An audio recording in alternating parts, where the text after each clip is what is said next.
ہم مقام امام جعفر صادق علیہ السلام کی زیارت کریں گے۔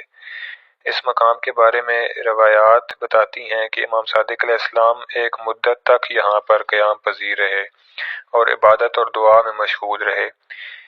ایک دن امام جعفر صادق علیہ السلام اپنے گھر میں موجود تھے کہ آپ کا ایک صحابی بشار المکاری آپ کی خدمت میں آیا۔ امام علیہ السلام کھجوریں تناول فرما رہے تھے۔ امام علیہ السلام نے اس سے فرمایا کہ تم بھی کھاؤ، تو اس نے کہا کہ مولا مجھے معاف کیجیے گا، میں نہیں کھا سکتا۔ امام علیہ السلام نے فرمایا کیوں؟ تو کہا مولا میں نے کچھ ایسا دیکھا ہے جو مجھے بہت زیادہ تکلیف دے رہا ہے۔ امام علیہ السلام نے فرمایا کہ ایسا کیا ہے؟ تو اس نے کہا کہ مولا میں نے ایک بوڑھی عورت کو کہتے سنا، آپ علیہ السلام کو قتل کرنے والوں پر لعنت ہو یا فاطمہ، یعنی وہ بی بی کے قاتلوں پر لعنت کر رہی تھی۔ جب اس خاتون نے یہ کہا تو اسے گرفتار کر لیا گیا۔ تو یہ سننا تھا کہ مولا نے گریہ کرنا شروع کر دیا، یہاں تک کہ مولا کی داڑھی بھی آنسوؤں سے تر ہو گئی۔ پھر امام جعفر صادق علیہ السلام ارشاد فرماتے ہیں کہ اے بشار میرے ساتھ آؤ۔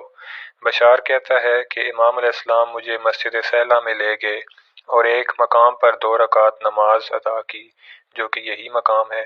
پھر امام علیہ السلام نے دعا فرمائی اور بشار سے کہا کہ جاؤ اور جا کر دیکھو۔ تو جب وہ گیا تو دیکھا کہ وہ خاتون آزاد کر دی گئی تھی۔ تو یہ وہ مقام ہے جہاں پر امام جعفر صادق علیہ السلام نے کئی وقت تک قیام کیا، اور یہ واقعہ جس میں امام علیہ السلام نے ایک خاتون کو، ایک مومنہ کو دشمنوں کی قید سے رہائی دلوائی، یہ وہی مقام ہے، مقام امام جعفر صادق علیہ السلام۔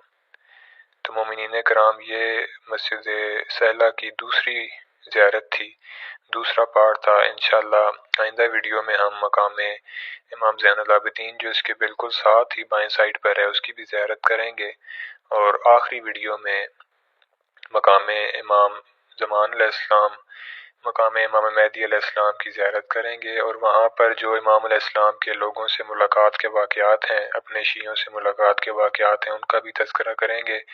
تو مومنین سے گزارش کروں گا کہ مسجد سہلہ کی تمام ویڈیوز کو ملاحظہ کریں، انتہائی اہمیت کی حامل ہے یہ مسجد اور امام زمان علیہ السلام سے خاص طور پر منسوب ہے۔ انشاءاللہ آئندہ ویڈیو میں مقام امام زین العابدین علیہ السلام کی زیارت کے ساتھ آپ کی خدمت میں حاضر ہوں گا۔ والسلام علیکم ورحمۃ اللہ وبرکاتہ۔